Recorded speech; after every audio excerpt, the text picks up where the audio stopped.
সুবর্ণচরে তুলার গোডাউনে আগুনে পুড়ল প্রতিবন্ধীর ভ্যানগাড়ি। নোয়াখালী থেকে আমাদের প্রতিনিধি আহসান হাবিবের পাঠানো তথ্য ও ভিডিওচিত্রে ডেস্ক রিপোর্ট। নোয়াখালী সুবর্ণচরে একটি তুলার গোডাউনে আগুন লাগার ঘটনা ঘটেছে। গোডাউনে থাকা তুলা ও তুলার মেশিনসহ দুটি ঘর পুড়ে ছাই হয়ে গেছে। শনিবার ১৭ই জানুয়ারি সকাল 11:30টার দিকে উপজেলার হারিস চৌধুরী বাজার সংলগ্ন সেলিম মেম্বারের বাড়ির সামনে এই অগ্নিকাণ্ডের ঘটনা ঘটে।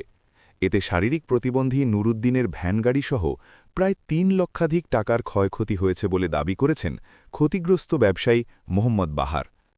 স্থানীয় সূত্রে জানা গেছে, অগ্নিকাণ্ডে বাহারের গোডাউনে থাকা যাবতীয় মালামাল, মেশিনপত্র ও পাশের রুমে প্রতিবন্ধী নুরুদ্দিনের একমাত্র আয়ের উৎস ভ্যানগাড়িটি পুড়ে ভস্মীভূত হয়েছে।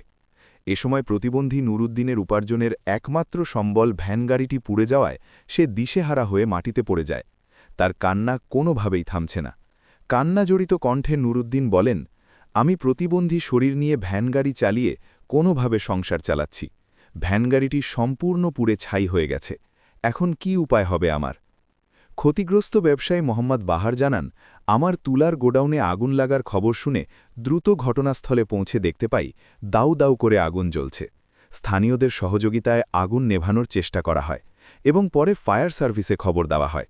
স্থানীয় মেম্বার মোহাম্মদ সালিম জানান, ফায়ার সার্ভিস আসার আগেই আমার বাড়ির পাশের তুলার গোডাউনের দুটি ঘর সম্পূর্ণ পুড়ে যায়। আগুনে দোকানের সব মালামাল নষ্ট হওয়ায় তাদের প্রায় ৩ লক্ষাধিক টাকার ক্ষতি হয়েছে।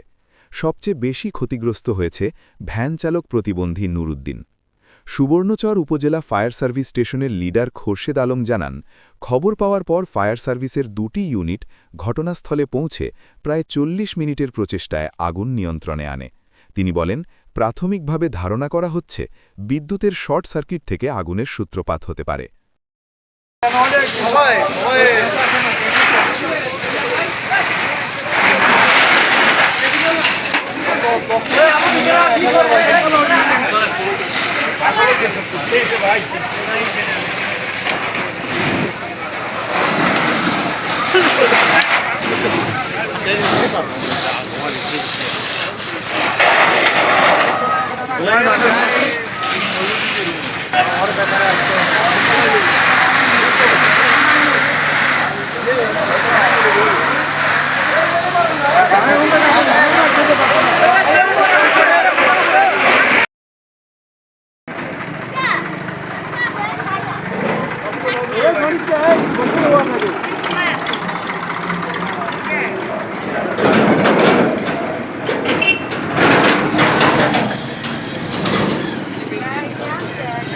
হবে কত আধা ঘন্টা আগে বললাম না আই আই হিনি কি হবে খানা খাই কে রসি কে কথা বলতে একটু বার করেন। আগুন লাগার কারণ হচ্ছে এটা তুলার মেশিনের কারণে, তুলার মেশিন স্টার্ট দিচ্ছে, সেইখান থেকে আর্থিং হয়ে আগুন লাগার কারণ হচ্ছে এইটা। ক্ষয়ক্ষতি এখন নির্মাণ করা যাবে না, আরো পরে আগুন নিয়ন্ত্রণে আসলে নিয়ন্ত্রণ করা যাবে না।